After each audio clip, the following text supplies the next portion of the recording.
మనిషై పుట్టినవాడు కారాదు మట్టి బొమ్మ పట్టుదలే ఉంటే కాగలడు మరో బ్రహ్మ కృషి ఉంటే మనుషులు ఋషులవుతారు మహాపురుషులవుతారు తరతరాలకి తరగని వెలుగవుతారు ఇలా వేడుకులవుతారు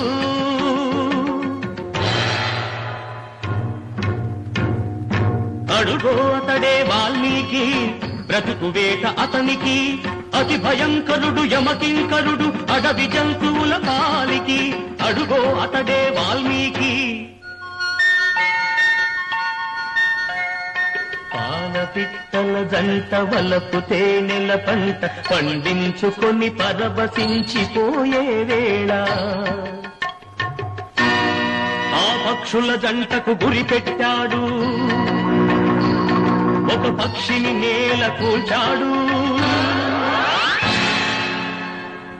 జంట బాసిన పక్షి కంట పొంగిన గంగ తన కంటిలో పొంగ మనసు కరగంగా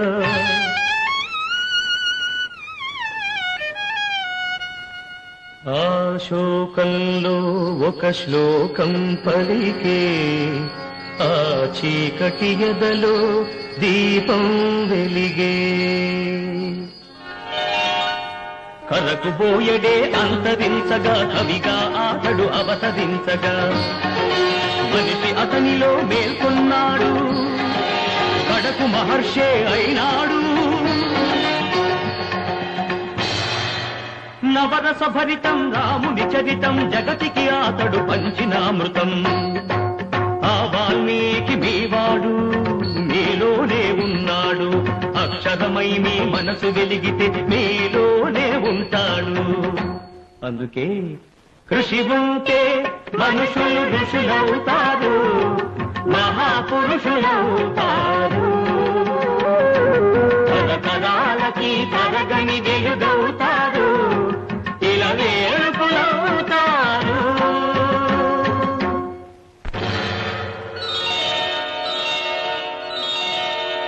ఏకలవ్యుడంటేనే ఎదురులేని బాణం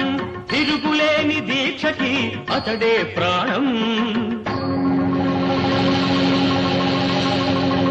కులం తక్కువని విద్య నేర్పని గురువు బొమ్మగా మిగిలాడు బొమ్మ గురుతుగా చేసుకొని బాణ విద్యలో పెరిగాడు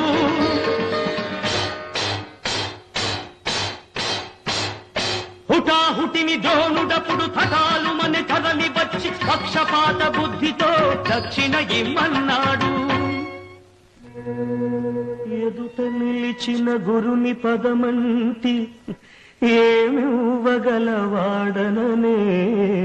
ఏకలవ్యుడు బొటన వేలివ్వమనే కపటి ఆ ద్రోణుడు వల్లయని శిష్యుడు చెల్లె ద్రోణుని ముడుపు